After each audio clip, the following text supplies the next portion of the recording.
Nah, seperti halnya obat itu adalah perusahaan yang ini ya, kegiatan utamanya adalah bidang maklun, herbal, kosmetik, dan minuman fungsional dan botanikal.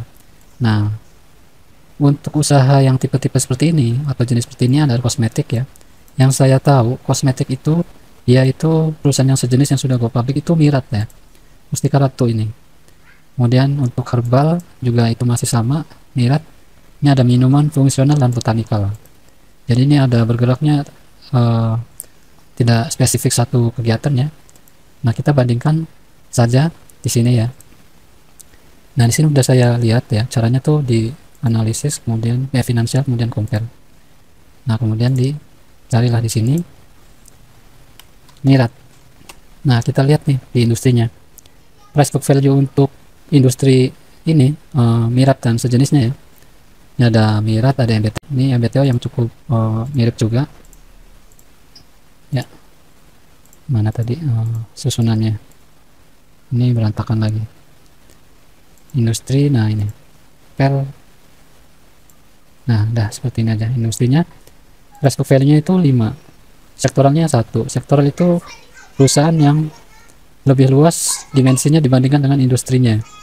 Kalau industrinya itu perusahaan yang hampir sejenis yang mirip ya, kalau misalkan mau dibandingkan tuh equal to equal ya, hampir sejenis nih. Kalau sektoral dia agak luas ya, dia berupa minuman juga nih termasuknya. Jadi kita lihat aja di industrinya aja, di kolom industri. Di kolom industrinya itu ternyata Mirat itu punya price book value 5. Pernya berapa?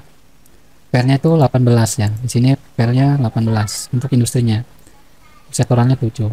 Nah, kita lihat di sini obat ya. Ini price book value-nya 5 ya. Ini hampir sepadan sama ini ya, 5. Kemudian pernya itu 6. Nah, kalau di sini itu pernya ini 18 ya. Nah, ini kan rata-rata ya, rata-rata. Nah, coba kita lihat satu persatu ya. Setiap emiten yang hampir mirip aja nih. Mirat, mana Mirat? Ini ya, Mirat nih. Pernya 436. Ini kurang inilah. Tidak bisa diperbandingkan dengan per yang seperti ini. Ini aja nih, Unilever. Unilever kan bergerak di bidang makanan dan minuman.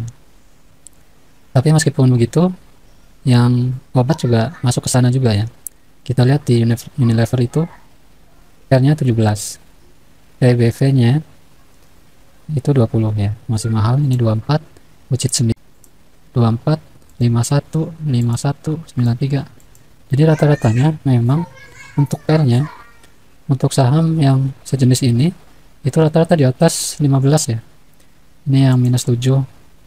Ini kan ikut membandingkan ya, ikut menjadi penyumbang rata-rata ya, meskipun dia rugi.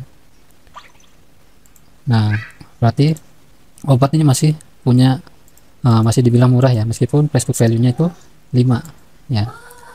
Nah, kalau misalkan dia dipatok di harga berapa nih obat ya, 330. Oh, rentangnya sedikit banget. Nah, cuma 5,2. Pernya 5. Jadi secara nilai bukunya hampir sudah sama dengan industrinya, tapi secara valuasi pernya itu masih murah ya. Jadi meskipun begitu, ini masih bisa untuk dipesan ya.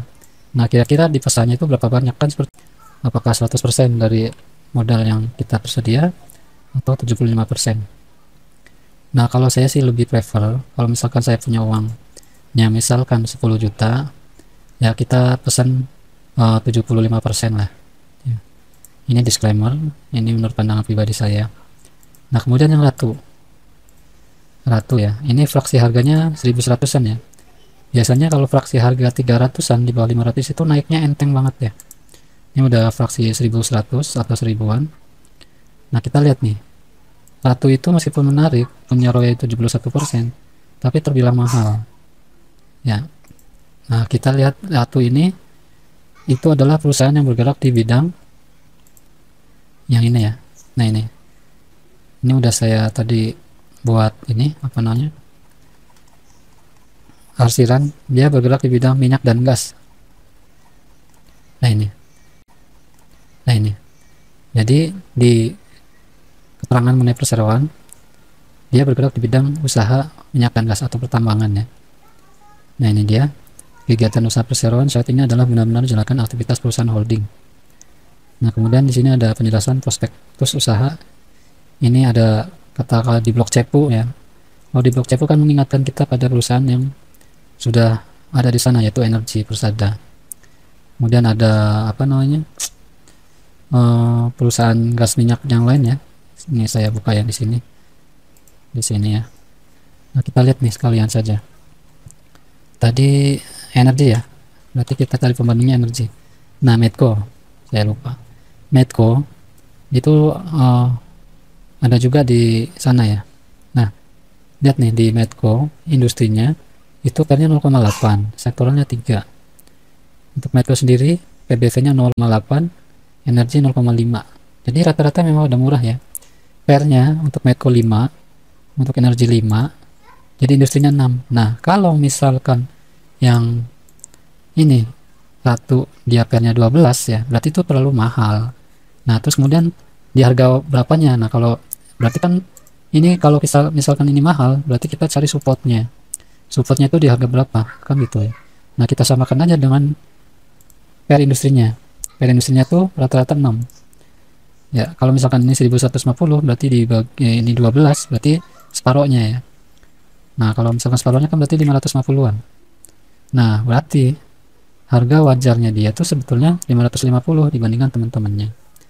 Jadi meskipun Latu ini mempunyai ROI yang menarik, tapi ya jangan dipesan terlalu banyak ya. Atau saya sendiri ini nggak akan pesan ya untuk Ratu ini. Saya hanya mau memesan di obatnya saja.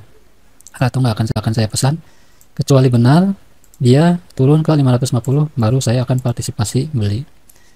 Nah, jadi seperti itu caranya. Setelah kita melihat perhitungan Facebook value, kita harus benturkan juga dengan keadaan posisi di industrinya seperti